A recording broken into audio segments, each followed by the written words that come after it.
Hey everyone, welcome to this video where we are going to do our last cluster HA configuration, but in this case we are going to use the auto join feature.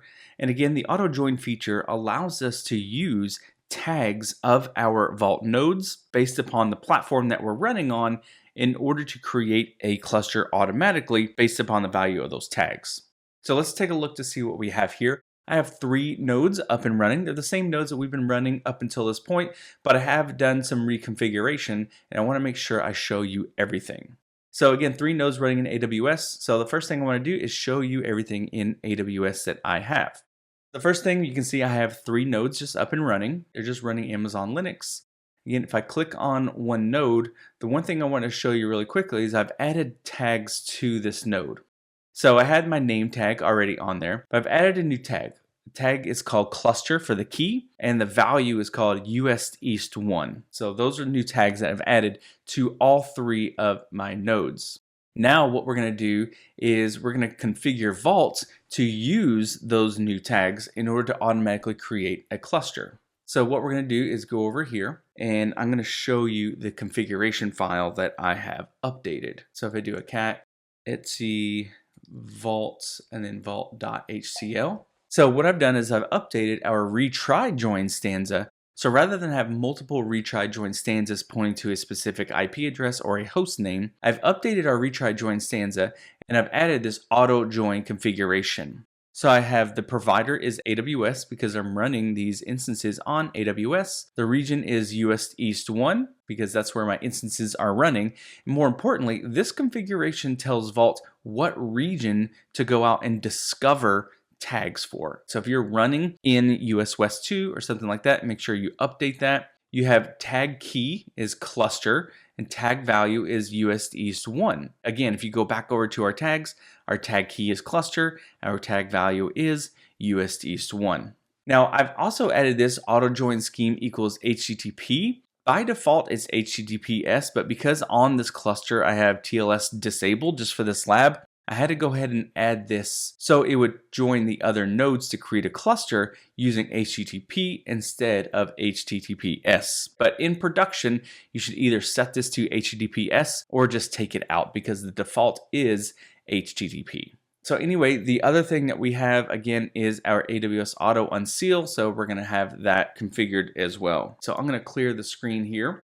Now what we're going to do is I want to show you how everything works. So I already have Vault up and running, so Vault status. So you can see that it is not initialized. I'm going to clear the screen and we're going to go ahead and run our Vault operator init and go ahead and let that initialize our new cluster here. And then what we'll do is I want to take a look at the logs and show you how everything works. So before we do anything else, what I want to do is show you the logs like I mentioned. So journal CTL-U for unit and then Vault. I'm going to do a Shift G to the bottom and I'm going to go over and I want to go up and find our configuration here, our discovery. So go up a little bit and find the discovery where it's went out and found the other servers here. So there we go. So you can see in our logs right here, we have discover using AWS as our provider. It's saying, hey, the address type is not supported. Value types are private v4, public, whatever. It's going to default to private v4. But you can see that the discover configuration is going to use region US East 1. It's going to use the tag key of cluster and the tag value of US East 1. That's what we set. Next it's saying, okay, well, how do I connect to AWS? Well, I didn't add any static credentials in our configuration. I didn't provide it directly an access key and a secret key.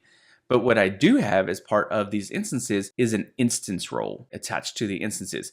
So it checks for static credentials first, then it looks for environment variables, shared credentials, and instance roles after that. Now, because I have an instance role attached to it, that's giving these nodes or Vault permission to access the EC2 API. So let's take a look at that really quickly. So if I go over to our Vault nodes, I'm going to click on security. You can see I have an IAM role attached called Vault Auto Unseal. So let's open that up and I have a policy attached to that called Vault Auto Unseal. So let's take a look at the policy here. For some reason, this has been taking a minute to pop up here. So we'll wait just a second for our policy to show. There we go. So what I have added to our policy here is this part right here. So this part essentially permits Vault access to the EC2 API in order to access for cloud auto join. So in a sense, these instances are permitted to access the EC2 describe instances API against any resource. And I also added an additional condition down here where it says, okay, you can only access EC2 describe instances in US East 1 because that is where Vault is running. So this is just an additional security configuration. You don't have to necessarily add this part in here.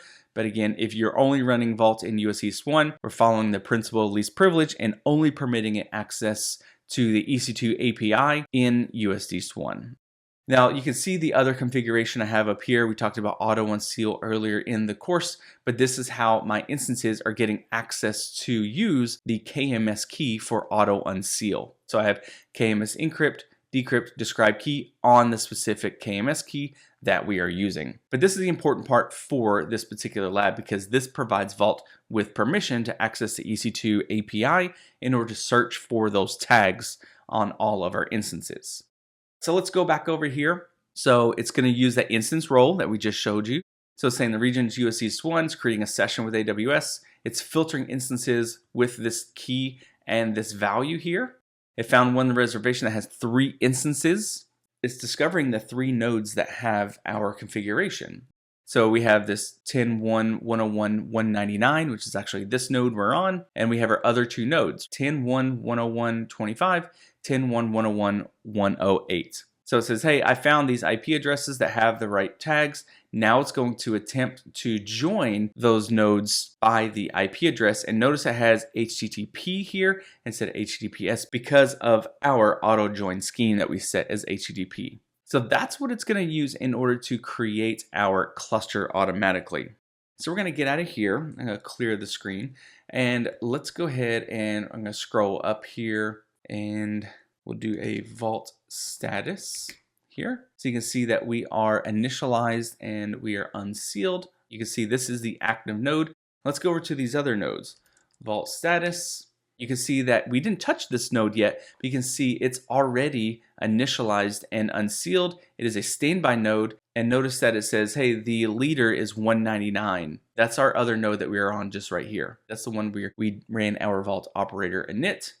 And finally, if we go over to our other node, Vault status, you can see that it has also been initialized. It's been unsealed. And again, you can see that it is a standby node and the leader is 199 here. Again, this is how you can use the auto join feature of the integrated storage configuration in order to automatically create a cluster based upon tags that you added to your instances. And this works on VMware, it works in AWS, obviously, it works in Azure, works in GCP. It may work in another cloud, I'm not sure, you have to check the documentation, but again, you can see how easy it is. The cool thing about this is if I were to stop this instance right here, and then I were to destroy it and add another node with the same configuration, well, I wouldn't have to do anything because it would automatically go out and join our cluster, and I would not have to go back to our other nodes and modify the configuration because, well, they're all just looking for tags. So as long as I stood up a brand new node and I specified those tags on our new instance, that new instance would automatically join the cluster and now we'd have a 3-node cluster again. So hopefully that was helpful for you.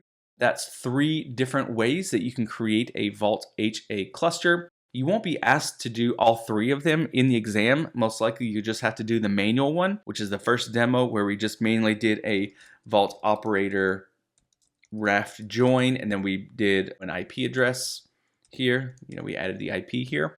That's probably what you're going to have to end up doing, but it's good to know how to do all 3 just in case you're running this in production or in your own environment. So thanks for watching this demo video. Next, what we're going to do is have a hands-on lab activity for you so you can kind of go out and do this yourself. Thanks for watching, and I'll see you in the next lecture.